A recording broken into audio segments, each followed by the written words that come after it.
Apa yang diajarkan orang kaya pada anaknya? Kebanyakan orang tua kita mengatakan, belajarlah yang giat, raih nilai yang baik, nanti kamu akan mendapat pekerjaan berupah tinggi dengan tunjangan dan bonus yang besar. Apakah pernyataan itu tepat? Kenyataannya, banyak waktu yang kita habiskan untuk mempelajari hal-hal yang tidak kita butuhkan di kehidupan nyata. Sebagian besar ilmu yang diajarkan adalah untuk keperluan profesional, membentuk kita menjadi seorang pekerja yang baik. Banyak lembaga pendidikan tidak mengajarkan kita cara mengelola kekayaan yang kita peroleh. Padahal pengetahuan tentang pengelolaan keuangan adalah pengetahuan yang kita gunakan seumur hidup. Kebanyakan dari kita tidak diajarkan untuk bisa melek secara finansial. Robert T. Kiyosaki memiliki dua ayah kandung dan ayah angkat. Ayahnya yang pertama mengalami masalah-masalah keuangan di akhir hidupnya. Ayah yang lain merupakan salah satu orang terkaya di Hawaii dan meninggalkan banyak warisan. Kedua ayahnya merupakan orang yang karismatis, berpengaruh, dan sama-sama mengetahui akan pentingnya pendidikan. Namun mereka mengajarkan hal yang berbeda. Ayahnya yang miskin mengatakan, cinta akan uang adalah akar dari segala kejahatan.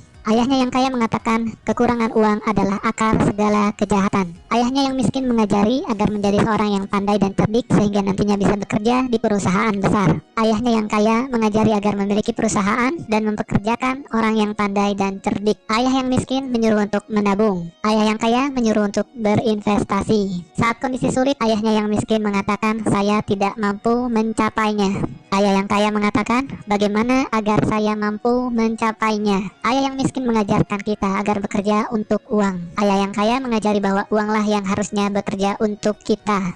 Apa pelajaran yang bisa kita ambil dari kisah hidup Kiyosaki? Pelajaran pertama, orang miskin dan kelas menengah bekerja untuk uang. Orang kaya mempunyai uang yang bekerja untuk mereka. Manusia dipenuhi oleh rasa takut dan hasrat. Takut hidup tanpa uang memotivasi kita untuk bekerja keras. Setelah itu, kita mendapatkan penghasilan. Selanjutnya, hasrat atau nafsu mengajak kita untuk memikirkan hal-hal yang indah.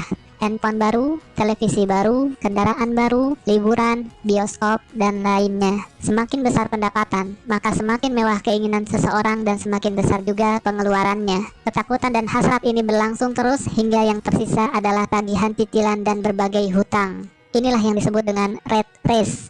Pelajaran kedua, keluarlah dari rat race dengan membuat diri Anda melek secara finansial. Misalkan Anda memiliki gaji 10 juta per bulan, namun pengeluaran Anda 9 juta per bulan. Maka yang bisa Anda sisihkan sebenarnya hanya 1 juta per bulan. Jika Anda seorang pekerja, maka Anda akan banyak sekali membayar pajak. Sebelum memperoleh gaji, Anda membayar pajak. Saat berbelanja, Anda membayar pajak. Saat menabung, Anda membayar pajak. Bahkan sampai Anda meninggal pun, maka Anda tetap harus membayar hutang pajak Anda. Yang akan menjadi masalah nantinya adalah bukan seberapa banyak uang yang bisa diperoleh, namun seberapa banyak yang bisa disisihkan. Bagaimana agar Anda bisa melek secara finansial? Pertama, Anda harus mengetahui perbedaan antara aset dan liabilitas. Secara sederhana, aset adalah segala sesuatu yang menghasilkan uang ke dompet Anda, seperti saham atau reksadana, apartemen yang disewakan, real estate, kekayaan intelektual seperti buku, metode pendidikan, dan bisnis yang tidak membutuhkan kehadiran Anda secara fisik. Anda bisa menggaji seorang manajer untuk mengurusnya.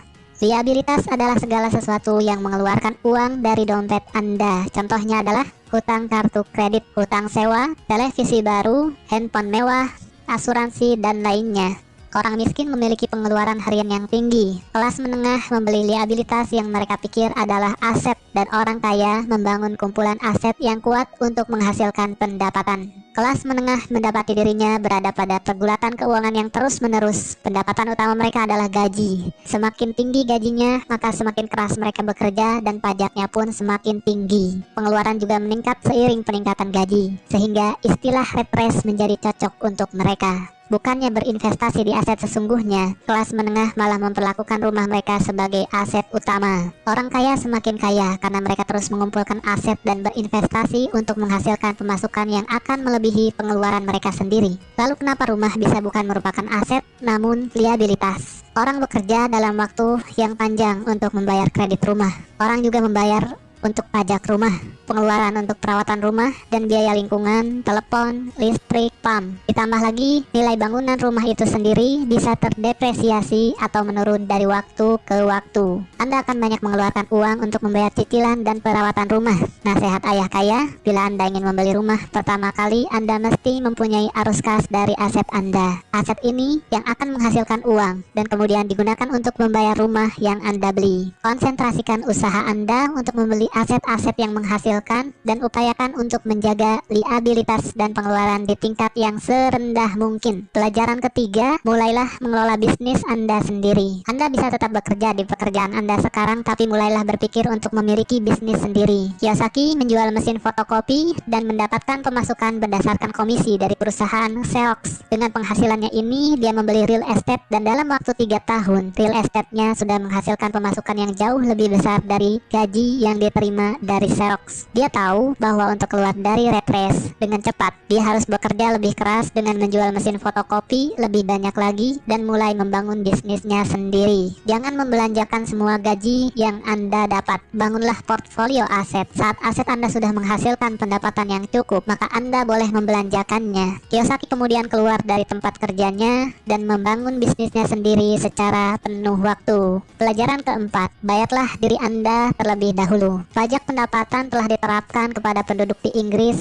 sejak tahun 1874. Di Amerika Serikat sendiri baru diperkenalkan pada tahun 1913. Saat ini pajak yang direncanakan hanya untuk orang-orang kaya, meleset, sehingga kelas menengah dan orang miskin juga ikut terkena pajak. Kenyataannya, orang kaya selalu mempunyai cara untuk melindungi diri dari pajak yang tinggi, yaitu dengan membuat perusahaan. Perusahaan bukanlah selalu berupa fisik gedung dengan nama perusahaan dan logo yang terpampang di luarnya. Perusahaan adalah dokumen yang berada di lemari pengacara atau notaris yang sah secara hukum. Perusahaan menawarkan keuntungan pajak dan perlindungan dari jeratan hukum. Ini adalah cara yang sah untuk melindungi kekayaan Anda. Orang kaya telah menggunakan cara ini dari generasi ke generasi. Pelajarilah lebih lanjut dan temukan aturan-aturan pajak yang membawa keuntungan terbaik untuk Anda. Ayah kaya berkata, bayarlah diri Anda terlebih dahulu. Ini akan memaksa Anda untuk membuat sumber pemasukan lain untuk menutup pengeluaran Anda. Aturan sederhana ini bekerja seperti ini. Orang yang bekerja untuk perusahaan akan pertama-tama membayar pajak, lalu mendapatkan pemasukan,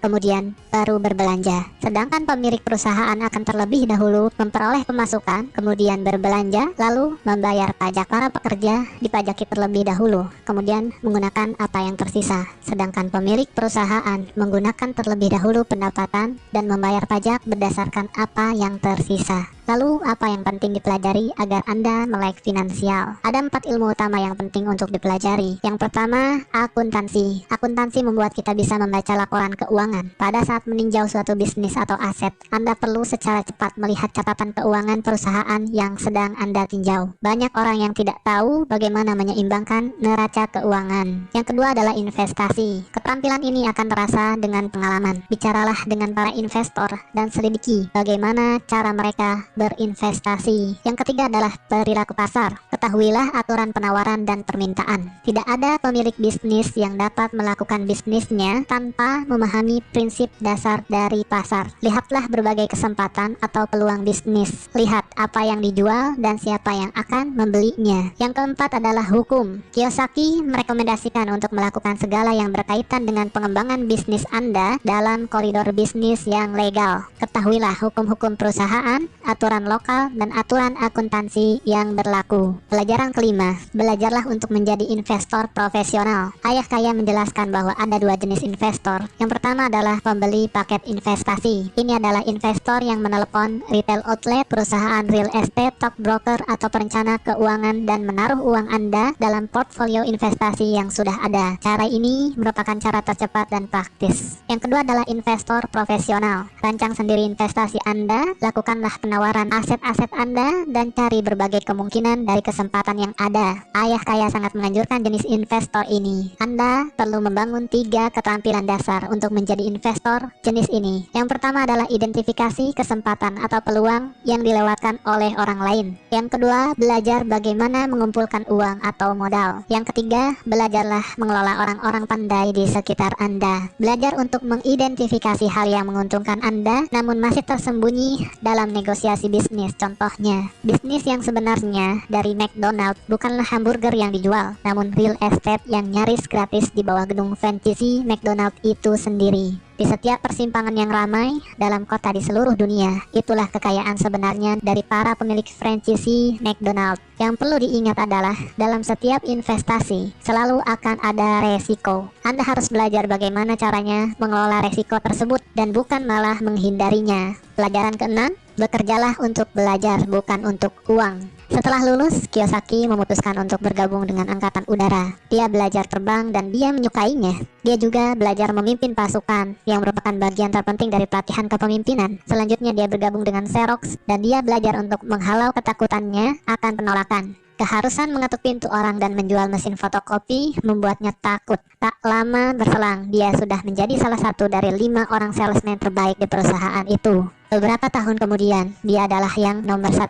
Setelah belajar menaklukkan rasa malu dan takut akan penolakan dan menjadi nomor 1, dia keluar untuk mulai membangun kerajaan bisnisnya sendiri. Pelajari berbagai keterampilan menjadi seorang public relations, marketing, advertising. Ambillah pekerjaan sambilan dengan tujuan untuk belajar lebih jauh lagi, bukan untuk uang. Dalam sistem pendidikan kita, sekolah mengajarkan orang menjadi seorang profesional. Profesional akan menjadi seorang spesialis hingga mereka tak mampu bekerja di luar bidangnya dan membutuhkan serikat pekerja untuk melindungi posisi atau pekerjaan mereka. Ingatlah, Anda bisa menjadi seorang profesional, katakanlah belajar menjadi seorang pilot jika ingin belajar terbang. Namun, pada saat yang sama, mulailah berpikir untuk mengembangkan bisnis Anda sendiri. Orang kaya mendidik anaknya berbagai hal yang berkaitan dengan bisnis itu sendiri. Mereka memindahkannya dari departemen yang satu ke departemen yang lainnya, hingga ia dapat belajar tentang keterkaitan antar departemen yang ada. Spesialisasi bukanlah yang terpenting di sini, namun mengambil pelajaran di semua departemen sangatlah penting untuk modal melihat suatu bisnis secara keseluruhan. Ada 3 keterampilan manajemen yang utama.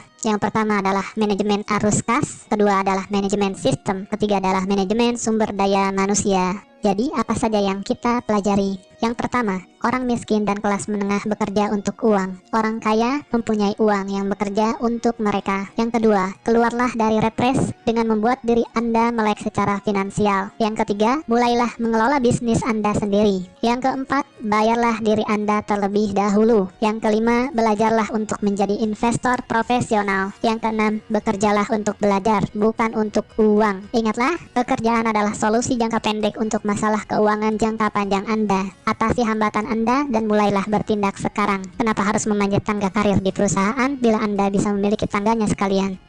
Diringkas dari buku Rich Dad Poor Dad, Robert T. Kiyosaki.